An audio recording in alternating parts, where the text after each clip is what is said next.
Awesome. Well, look at us here. Villains have taken over the stage, and we're going to be talking a little bit about something here. So, first of all, welcome. Welcome to Wolf Ezo's Fursona character development for amateurs. It's the important part here. And just a quick little plug, all the art you'll see here in this presentation, done by my friend Marshall. You can see his Twitter at Infernational. Definitely check it out. Bam, look at that. Look how pretty I look up there. All right, and actually, before we start, just want to say a quick thank you to all the organizers, the staff, the volunteers for Furality, and especially everyone that's watching either in instances here or on Twitch. And it's kind of incredible. They've already raised almost close to $11,000 for the charity Save a Fox Rescue. That's pretty incredible stuff especially for any convention, let alone a convention, not even held in a physical space. So thank you to all out there. Thank you to the production team. Thank you guys in the audience. Love you guys. So first of all, who am I? I'm Wolf Ezo. Been a furry since Furry Migration 2017.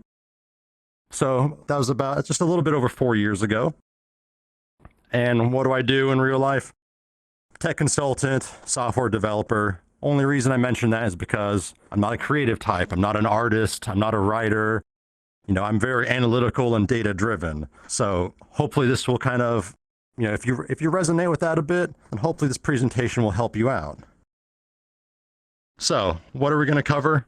We're going to cover who this presentation is for, and also what sort of right ways and wrong ways there are to develop a fursona, and the impact of species choice and visuals for your character, and also the process of going through creating character foundations and themes. And one thing I'll focus on a lot is avoiding lore, talking more about themes, and also developing a character profile.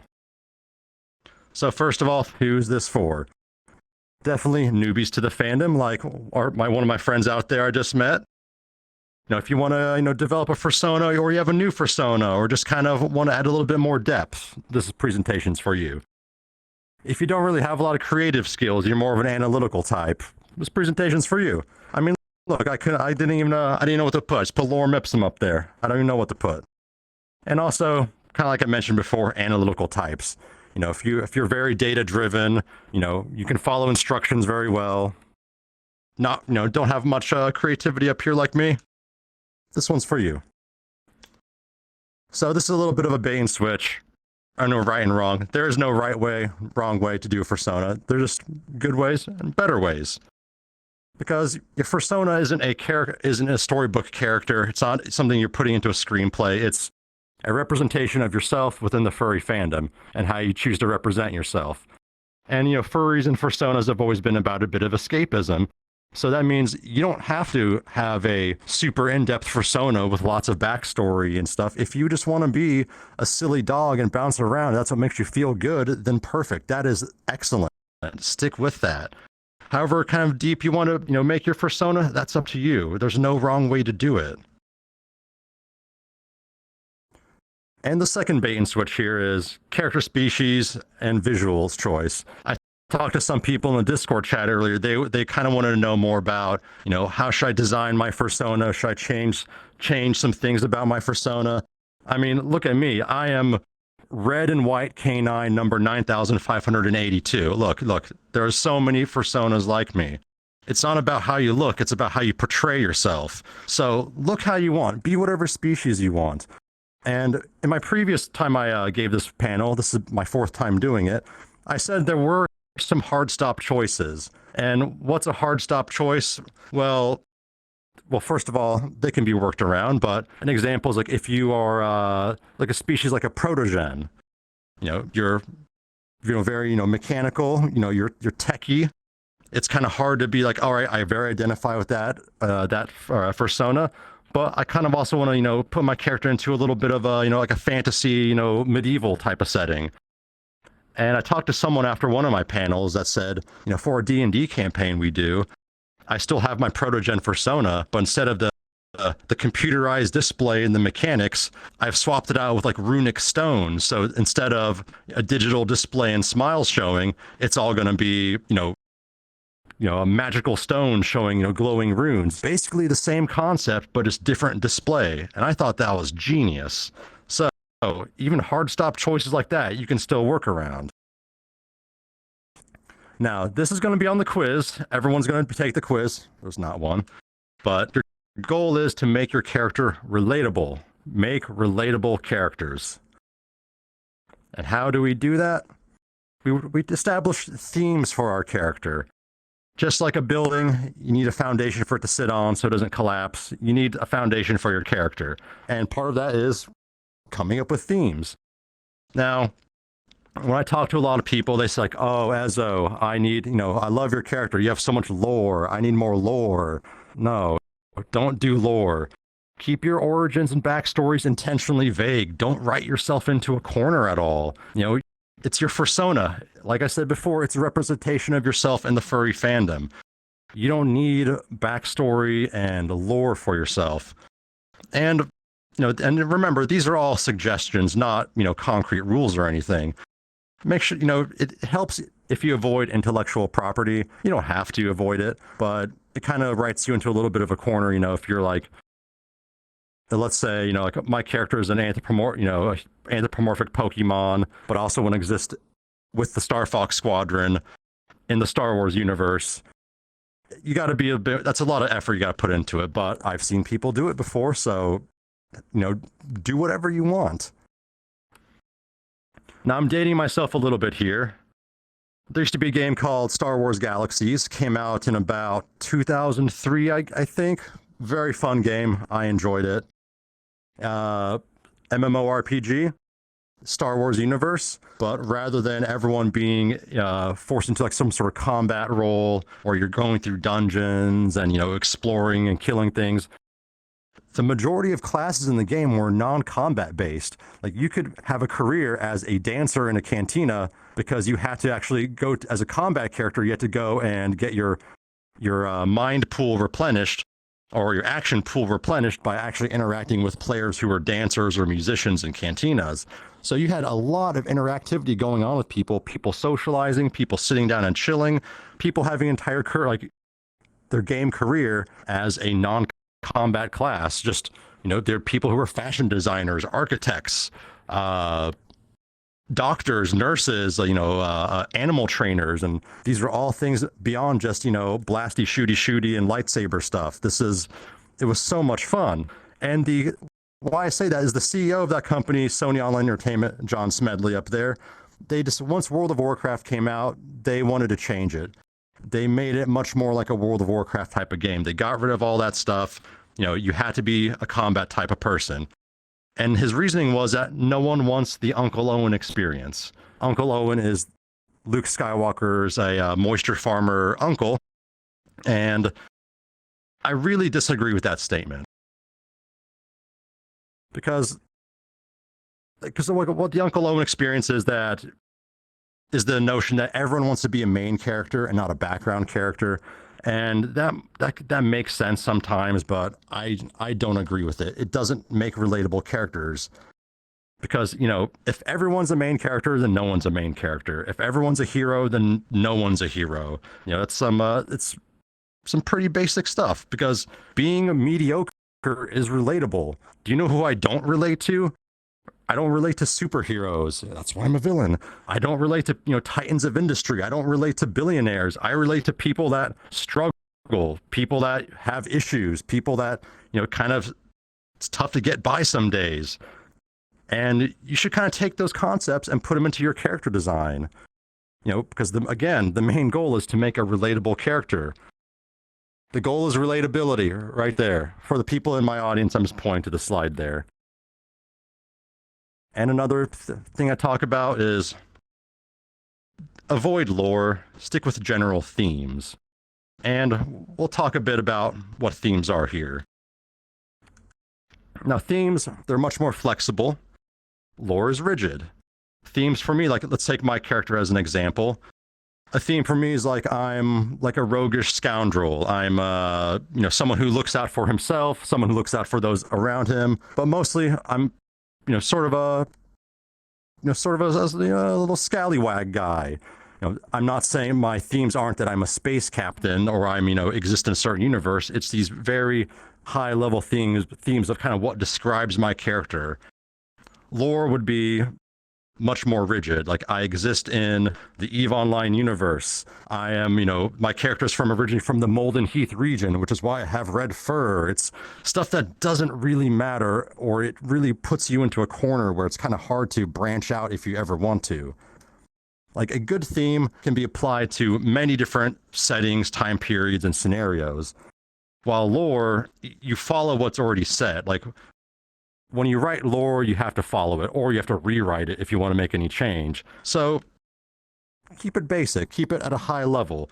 If you're really, if your character, you want to make him some sort of, like a righteous paladin type, don't make the theme that he's a righteous paladin. Just say, he's a protector of people, and he is a, holds his values very dear to his heart, and he's pious. He's looks to a higher power like a paladin does.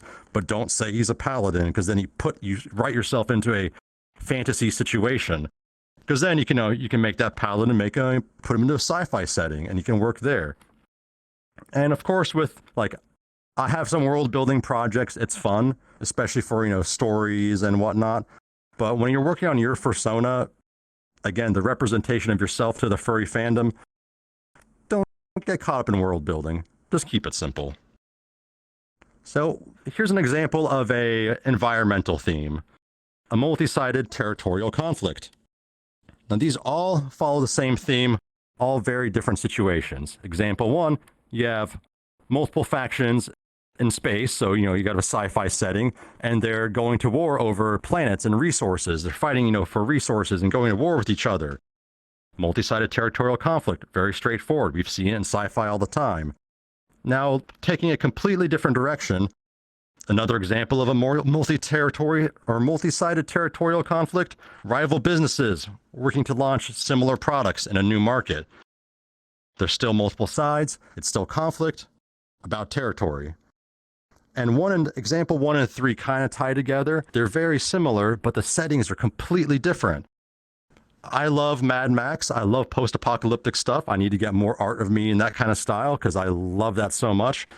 But example 3 is post-apocalyptic war bands and cartels, clans battling over resources, whether it be gasoline, water, food, in a post-apocalyptic desert. Very similar to example 1. You have multiple factions actually fighting over resources, but a very, very, very different setting. That's all the same theme there. It's all multi-sided territorial conflict. So I hope you can follow me along with there. Now, we'll talk a little bit about character themes, because that was more environmental themes. Now, these themes, they are the building blocks of your character. And like I mentioned before, keep them high level, keep them vague, don't get too detailed into things.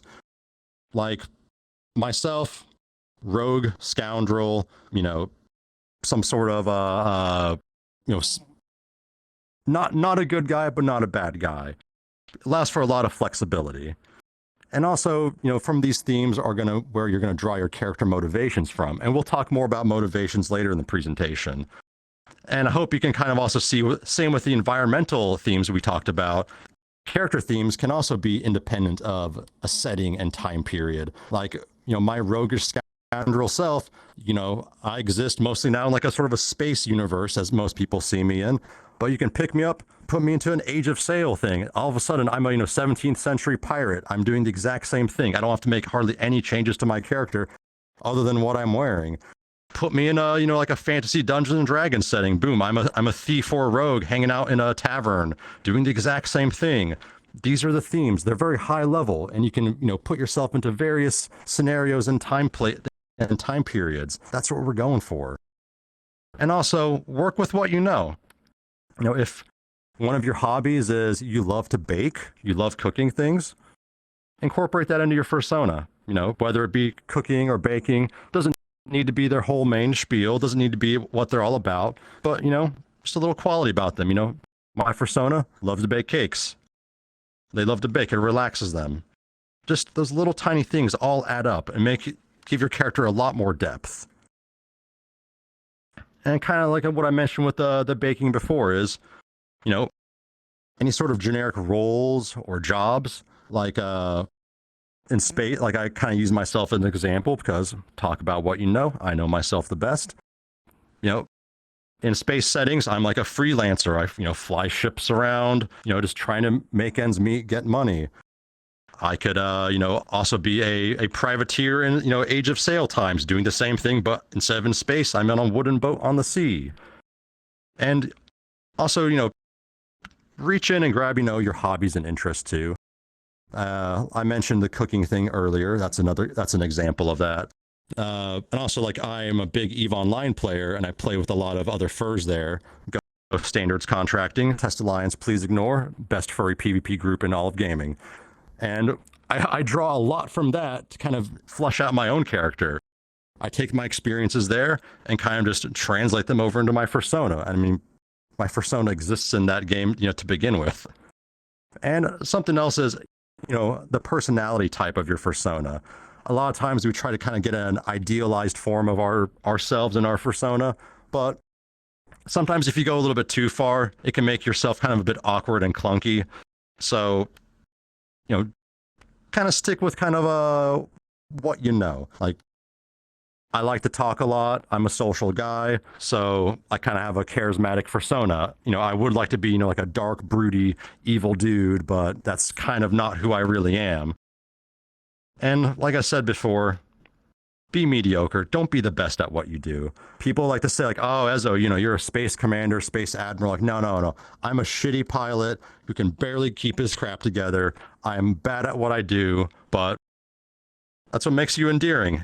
People who have struggles or people who aren't the best at what they do are much more relatable. And you kind of take these theme considerations into building your character profile. And just to some things, to kind of like, as you start to kind of put your character together, definitely motivations are a big one. It is, why does your character do what they do? And also, what do they do actually? Like, if your character is much more like mine, kind of thinks about himself, kind of a roguish guy, he's not going to, volunteer to, fight, for the good guys, for no pay. Maybe if he gets a lot of money paid, maybe that kind of makes sense with the motivations.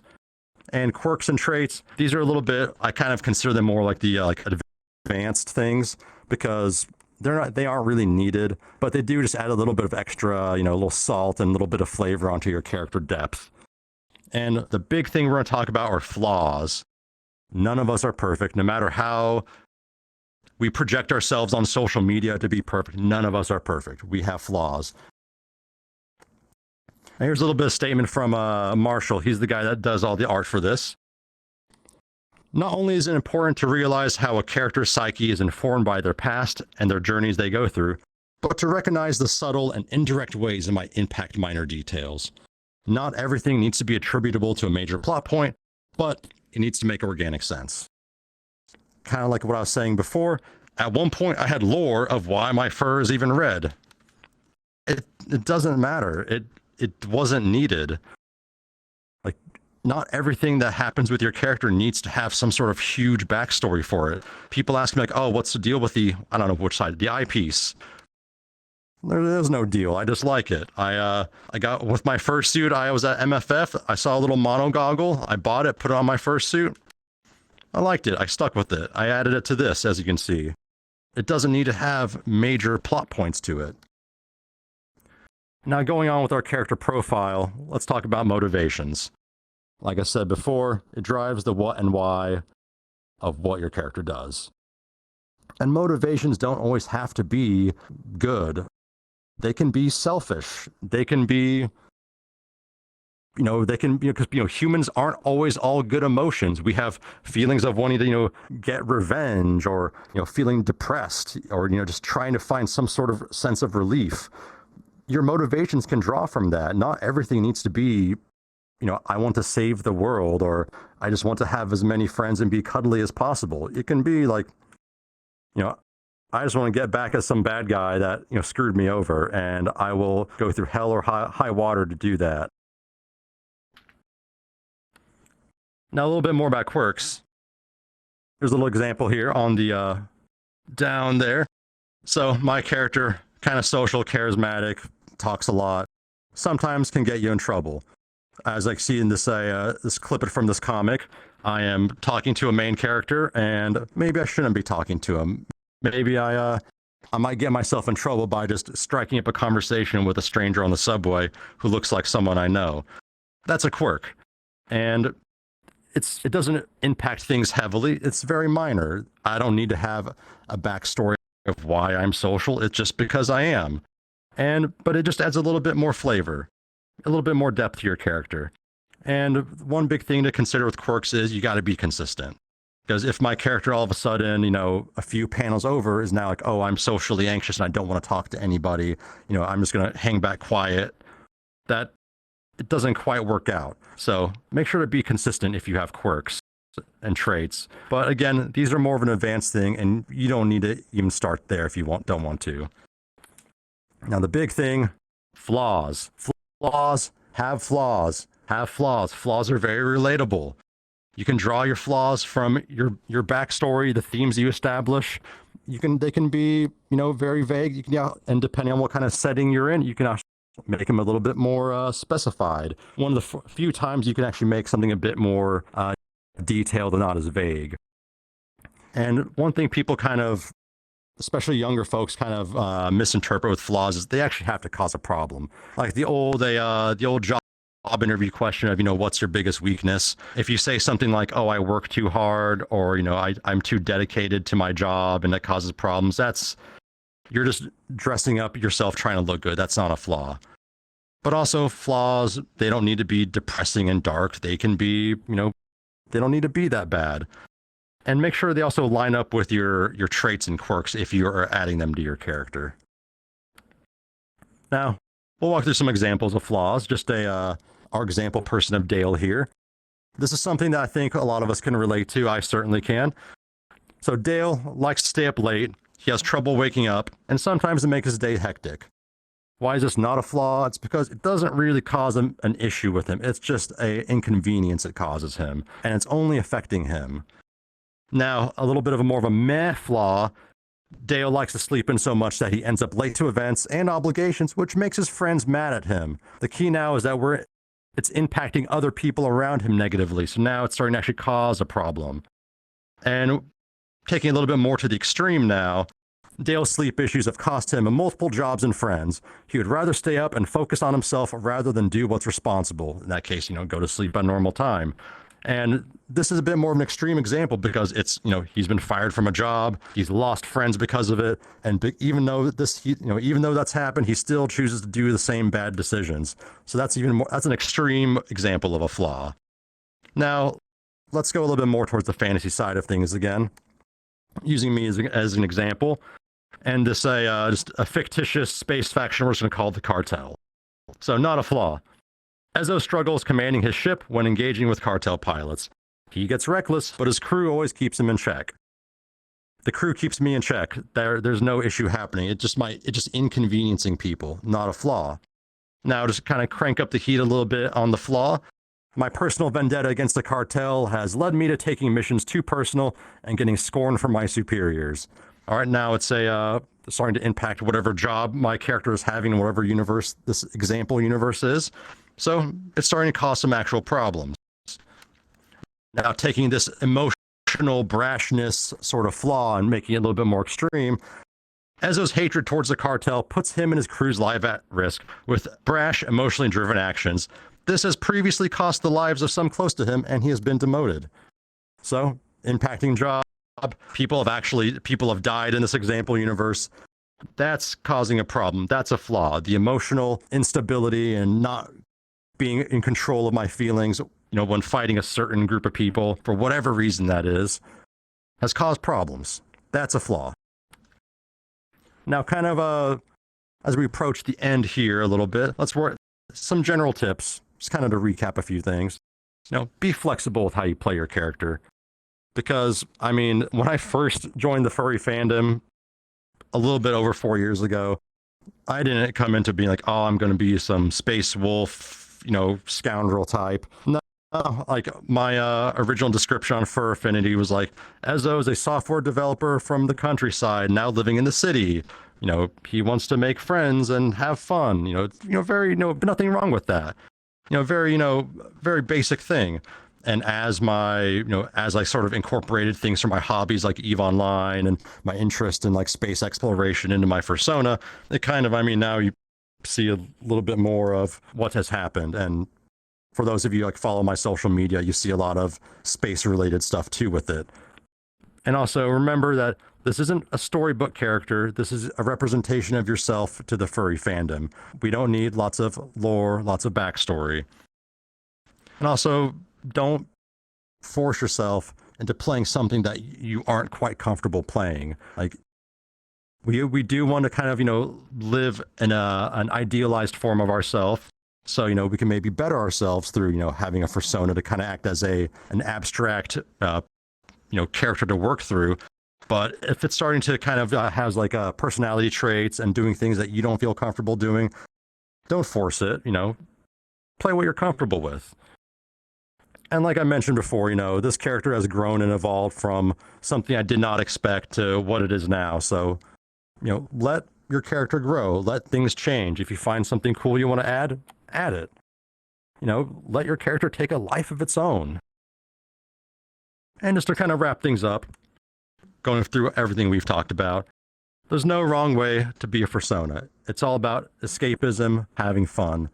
If you want to be happy doggo bouncing around, perfect. Then you got it. You nailed it. If you want a little bit more depth, I've taught, hopefully this presentation has kind of helped you out and kind of how to add a little bit more to your Fursona. Remember, if someone says you're a sparkle dog and you can't be a broody character, no, you can look however you want and be however you want. Visuals and species choice don't have any meaningful impact in how you're allowed to play your character. You can play yourself however you want. And remember to build up on themes to, establish that foundation of your character, because, you need to have that to kind of always fall back to. And remember, avoid writing pages of lore. Stick with, what you're used to. Stick with high-level themes that describe your character. And remember, don't try to be the best at something, in your fictional universes. Be mediocre. Be bad at something, actually. Don't be great at something. If you're an up-and-coming chef, your character is, have them actually struggle, to putting together some dishes. People relate to going through difficulty and going through struggle. And also, the main thing through this whole presentation, be relatable. Be relatable. Make relatable characters. And just here, we're going to open up the Q&A here in a second. For those of you who won't be, or who won't be able to ask questions, you can either ask me on Twitter or Instagram, just Wolf_Ezo. If you'd enjoyed the art in this presentation, check out my friend Marshall's Patreon, DWC Martial Arts, or Infernational on Twitter. I love his work. He does amazing work, and he definitely deserves a love. So check him out on Patreon. Check him out on Twitter. And I'm thinking about hearing something from the production crew. We'll get some Q&A going, and we'll see what's up.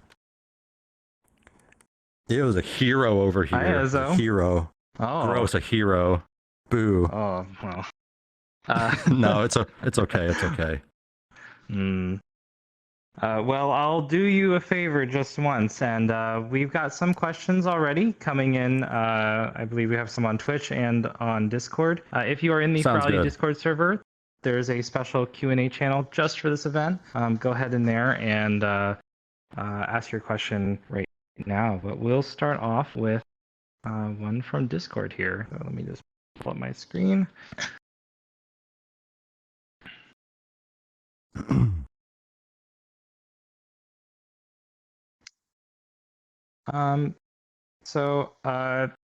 There's one here asking if it's good to develop a whole world around your character. You're defining your character. They're saying like a webcomic, novel type story that would be present with the character. Do you think that's a wise decision, I guess is the question. Well, if you enjoy doing it and you're having fun doing it, then by all means, please do so, because, world building is fun. I enjoy it. But it also sounds like the character's kind of a main character in a story. So yeah, world building would work great there. But if we're just kind of working on just a fursona where you don't have any intentions of making a comic or some sort of short story around your fursona, then I would avoid world building. But if your character is going to be your fursona is going to be a character in some sort of thing, then yeah, world building works out great. But just sometimes you might write yourself into a corner. But as long as you kind of keep themes, your character themes pretty, visible, then it'll be easy to be flexible still. So, yeah, by all means, world build. Right. Do you believe there is a limit as to how much of your real life personality and interests you should integrate into your persona? That's a tough one. Because, like, people who've met me before are like, you are exactly like your persona. You behave exactly how I thought you would behave.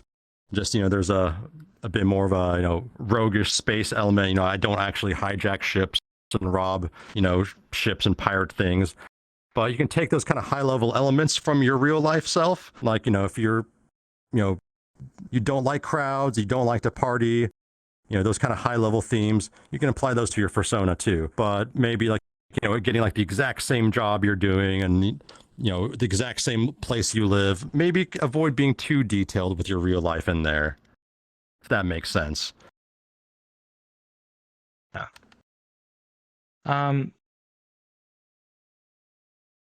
So there's another follow-up question here. Do you think it's a good idea to have a certain level of fictionalization or dramatization in your character that is based on yourself? So just emphasizing yourself, I guess, is the question. Yes. I mean, that's pretty much how I've made myself, is taking some elements of myself, exaggerating some elements, taking some elements and just keeping them the way they are and how I am in real life. And, like when I say, like, work with what you know yourself the best. And by doing that, you're working with what you know. And as long as, you keep it healthy with yourself and don't try to, make yourself follow your persona to try to kind of meet an expectation of people, then that's perfect. Like, that's how I do it. So yeah, that's a great question. Here's one that I like. Is it better to have an explanation for an odd visual or unique visual feature on your character? This is kind of a 50-50 because like usually I tell this in our my panels, like, the little zigzags on my eyes, there's an actual reason for them, but it's very boring. It's because I got a leather hood made and it was a manufacturer defect. And so there is a reason for it, but I don't quite say. But I mean, you can have a reason for yourself, but if you make a small detail a very integral part about your character, I mean, it's good to have that story behind it, but don't feel like every single little marking on your character needs to have a backstory around it. Sometimes, you can just have red fur because you have red fur. Sometimes you can have just zigzags on your eyes because you have zigzags on your eyes. Don't, if you want to put that extra effort into it, by all means, it's fun. It's your persona, go for it. But if you feel like you have to have an explanation for everything, don't worry about it. But yeah, that's another great question. Yeah. Is it better to put your personality and things that you like into one persona, or how do you feel about like multiple characters as multiple sonas, I guess, as they're saying?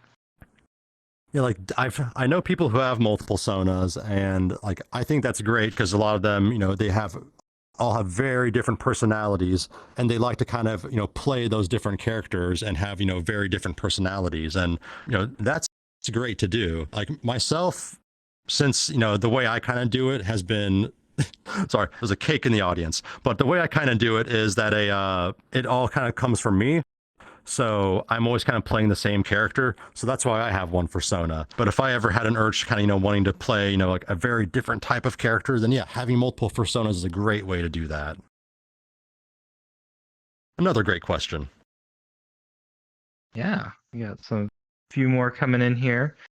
Do you think that your visual design should somewhat match the personality of the persona?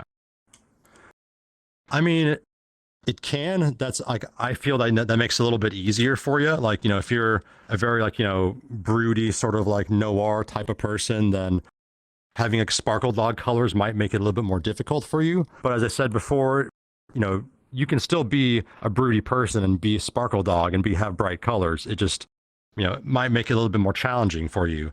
But yeah, those are the kind of the ways that visuals can impact, but it doesn't, because you look a certain way does not mean you have to play your character a certain way.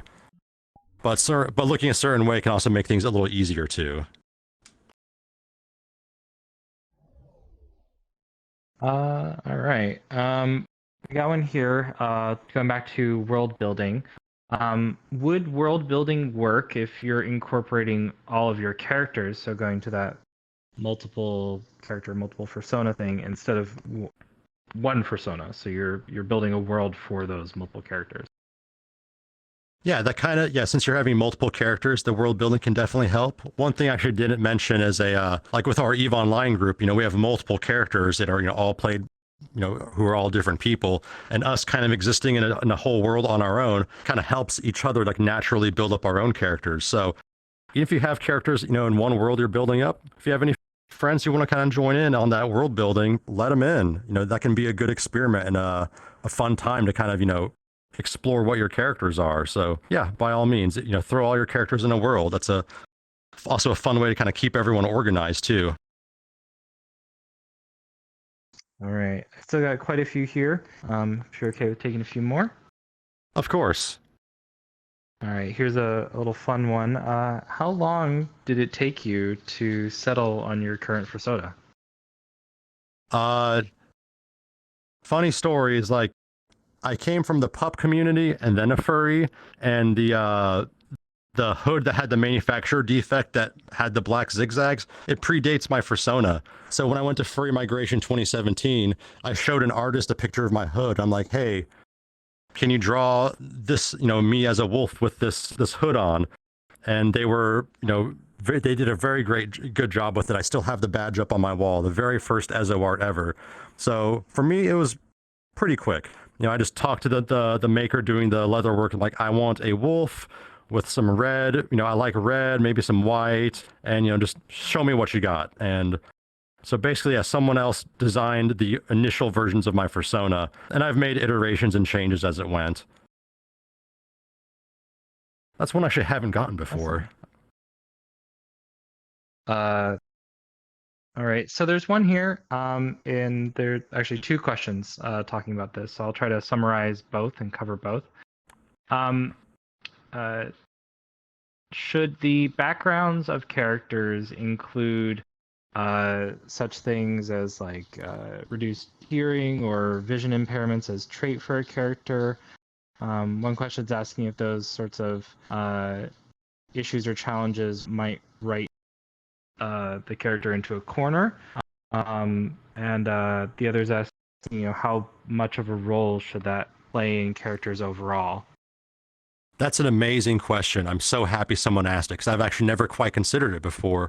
But thinking about it, like, if you have a, like an impairment or a disability, that can occur in all sorts of different time, places, and settings. You can, have, vision loss in, like a Dungeons and Dragons fantasy universe. You can have, sight loss in a, a very high sci-fi universe. So that's kind of like a high level trait to have of your character. And I think that is a great thing to incorporate. And I don't think you'd be writing yourself into a corner. It's something that adds a bit more depth, gives a little bit more character, and it also kind of gives a bit more guidance of how motivations and how the character might handle certain situations can play out. Like that's an amazing question. I really like that one.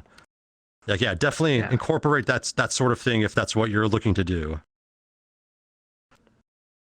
I got one here. I think I can speak for both of us, though, maybe a little bit, but sounds good. They're asking if we would recommend Furry Migration. I had a fantastic time. Our friends over at Furry Migration put on an amazing convention. Oh yeah. So like, yeah, that's my home con. I'm from the Twin Cities area. It's a small con. It's a great one to go to, especially if you're new to the convention scene. Easy to get to, a lot of stuff around, a lot of amenities. I highly recommend it. All right. So we got quite a few flown in here still. How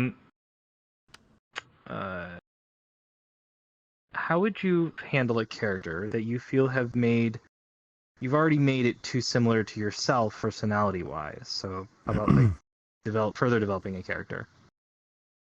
Yeah, I mean, like, yeah, like I pretty much started off this character as like, basically me, even down to, working a pedestrian software job in a city and such. And, like if you, just take some of your actual, your hobbies or interests that are beyond just your actual real life self, like if you're interested in, like certain elements of like, like Final Fantasy games or like space games or like comic book stuff, like heroes and villains and stuff too, kind of start to work yourself in that, kind of create a split off version of your persona that has those themes attached to them, and see if you like that better. So I mean, like, yeah, this Space Wolf Fursona is pretty much what I am, but start off as something completely different.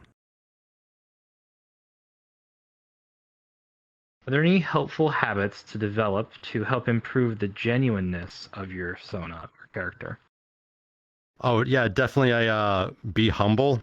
Don't remember that you want to be relatable. People who are relatable usually have struggles. They they aren't the best at what they do. Like someone who's like the emperor. If you're making your persona, the emperor of the universe, that's like the least relatable thing you can do.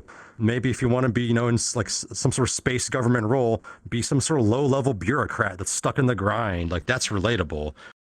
Like be mediocre, be relatable, have flaws. And those are kind of more of a character design thing. In terms of habits, I say maybe yeah, just be mindful of, if your character is becoming a bit too, powerful or something. Just, always constantly keep in check that your character is not the best at what they do. So yeah, mindfulness basically. All right. I do see quite a few questions here that are really, really specific. Ezo will likely be going into Discord and chatting with some of you after this event. So I can do that. we'll absolutely. Trying to do a thumbs up here. There we go. Thumbs up. All right. I think we have time for just a couple more here. So let's see. We have a question here asking about they're asking you how to make their persona or character relatable that is a unique species, unique coloration. They feel like they're really, really creative with their character. So having simple themes, they're worried, makes it less, or they're having challenge making a simple theme for their character. So how would they go about creating it relatable? I had one example in Furry Migration. Someone's character, they said they were like looking to be like some magic user, like a sorceress or something like that. And one example I had for them was like, rather than making them, an all powerful, sorceress, have them be someone who's learning how to do magic, who's actually, struggling to, who makes mistakes. Even if we are very unique and, very stand out, we can still make mistakes with our, not with our character, but as our characters. Don't be perfect at everything the character does. You can, look very unique, have a very, one of a kind look and species, but what they do, the actions they do shouldn't be completely perfect. There should be some, flaws that they run into, some struggles that they have. Doesn't need to be overly dark. Doesn't need to be, very negative. It can just be, very slight things, very, slight missteps or just little quirks and flaws that they have. Yeah, just be mediocre, have flaws. All right, sounds good. Does clothing and fashion have a strong effect on a character? I mean, kind of like there we go. This side, like, yeah, this eyepiece thing, like, started off as just a one-off thing I bought at a con, and it's kind of like been ingrained into my persona, not for myself, but like everyone be like asking me like, oh, you're the guy with the eye patch thing, or like, or if I don't have it on, and at first like, oh, where's your eye patch?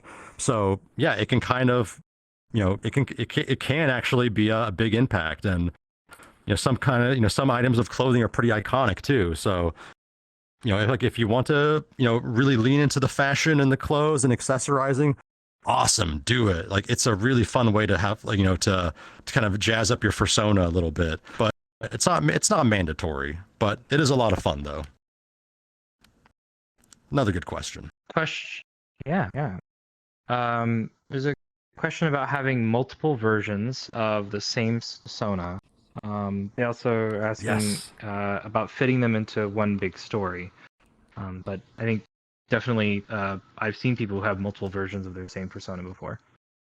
Yeah, actually, some people might have seen, like, I have a rabbit version of this Fursona, like, just same patterns, same markings, same colors, just rabbit. That's it's pretty much just a body copy and paste, personality copy and paste, different body. So I kind of have that, and like, that's a tough one. I mean, like, it's good to have, like, it's fun to do. I kind of forgot the last half of the question. I guess they were asking about fitting those them all in one world into one big story. Oh, one story. Yeah, I mean, it's that's much more of a creative sort of thing, not really what I'm good at. But if you can find a way to kind of, put them all in the same story, then definitely have a lot of fun with it. Like, that's the great part about all this, is it's like a big canvas for you to be creative and, build things. And if that's what you want to do, then please do it. Like, I think that would be pretty awesome, really. Yeah, and I'd say in VR we often will take our characters' designs and fit it to some of the amazing original species that. Sorry about that. That are you okay there? Yeah, that come as avatar bases. All right. Well, we're gonna wrap it up with the last few questions here. Items with symbolism or symbols on your character, are they too distracting? I mean, if I'd say you can add them, definitely. You might write yourself into a little bit of a corner if they're regarding very specific things. So, like, me personally, I would try to avoid it. But I mean, like, if I'm in a specific sort of time setting or something, it'd be fun to have something like that. Like, yeah, I would do that, because my character's kind of a bit more fleshed out, already has the themes of, like, being like a roguish scoundrel. It would be pretty easy to incorporate some sort of item or some sort of symbolism to that. But if you're someone who's just starting out or doesn't really have a lot of kind of themes around your character, then I'd work on establishing those themes and kind of who your character is gonna be before you start working on, like, the accessories and what kind of sort of, like, symbols and things like that. But it sounds like to me like you're already kind of at that point, so yeah, go for it. We have time for one more. Yeah, some species come with a lore that's been created by their creator. There's a question here about asking for specific tips about making a character within an existing race or species, like the Avali, for example. Yeah, like back in EVE Online, one of the first groups I joined was called Sergal Jerk. And the founders were mostly Sergals, which if I understand, they're kind of like a closed species, merp wedges. But they had them exist in the EVE Online universe. And I think what helped with that, with kind of having a much more established species and kind of branching out, is that there was a group. So if you and other people are kind of on the same story, it internalizes it and makes it much more real feeling to you, makes it feel much more I don't want to say legitimized, because then delegitimate or unlegitimate would be like the opposite of it. But kind of having more people involved with it and kind of sharing those same themes can really help out. But yeah, it can be difficult if there's like an established, like a closed species to kind of work around. But kind of like what I mentioned with the protogens earlier, there are creative ways around it. And unfortunately, I'm not that creative of a guy, so I might not have the answer for you there. But I'm sure you'll come up with one. All right. Well, I think that about does it. Thank you so much for coming and giving your presentation and answering these questions.